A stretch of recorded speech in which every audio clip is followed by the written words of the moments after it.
আসসালামু আলাইকুম। আমি আজকে আপনাদের দেখাবো যে কিভাবে diploma in Islami banking DIB তে ফর্ম ফিল আপ বা রেজিস্ট্রেশন করবেন। প্রথমেই আপনারা www.ibtra.com এই লিঙ্কে গিয়ে আপনি আপনার ব্রাউজারে লগ ইন করবেন। লগ ইন করার পরে আপনার এরকম একটি পেজ আসবে। এই পেজে দেখবেন যে পেজের ডান কোণায় একটি নিউ রেজিস্ট্রেশন নামে একটি অপশন রয়েছে তীর চিহ্নিত অংশটিতে।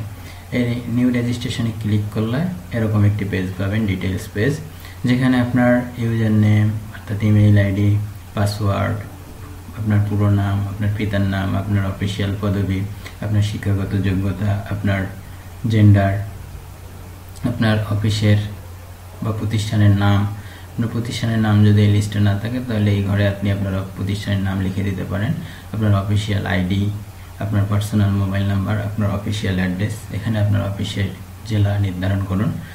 এরপর আপনার স্থায়ী ঠিকানা দিবেন। এরপর আপনার স্থায়ী ঠিকানার জেলা নির্ধারণ করবেন। এরপর আপনার জন্ম তারিখ দিবেন। এরপর সিক্রেট কি দিয়ে সাবমিট দিবেন। সাবমিট দিয়ে এরপর আপনাকে যা করতে হবে সেটা হচ্ছে যে এখানে আপনার ইউজার নেম এবং পাসওয়ার্ড, তারপর আপনার সিক্রেট ইমেজ দিয়ে লগ ইন করবেন।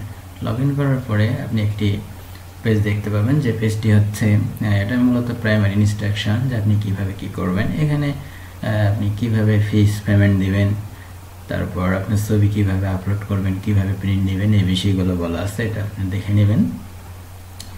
এরপর আপনার যা কাজ সেটা হচ্ছে, যেহেতু আপনি প্রথমবার ডিআইবি ফর্ম ফিল আপ করতেন, সেই ক্ষেত্রে আপনার ডিআইবি অ্যাপ্লিকেশনের বাম সাইড থেকে ডিআইবি অ্যাপ্লিকেশন সিলেক্ট করার পরে application for part 1 new candidates একটি অপশন পাবেন।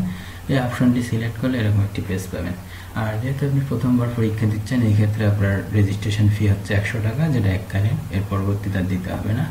এবং ডান কোণায় আপনার যে সাবজেক্টগুলো আছে, এই সাবজেক্টে কোন কোন সাবজেক্টে আপনি পরীক্ষা দিতে যাচ্ছেন সেই সাবজেক্টগুলোতে টিকমার্ক দিন।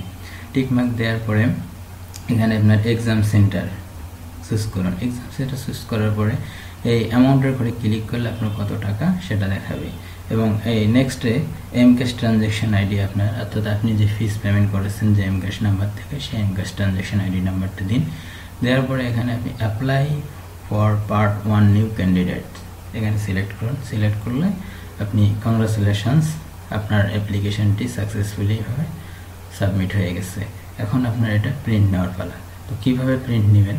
প্রথমে ডিআইবি মেনু থেকে ডিআইবি অ্যাপ্লিকেশন, তারপর প্রিন্ট অ্যাপ্লিকেশন, এখানে গেলে এরকম একটি পেজ আসবে, যেটা আপনার কাঙ্ক্ষিত প্রিন্ট কপি। এই কপির নিচের অংশে বাম কোণায় সিগনেচার অফ দ্য ক্যান্ডিডেট, এই তীর চিহ্নিত অংশটিতে এখানে আপনি আপনার সিগনেচার দিবেন।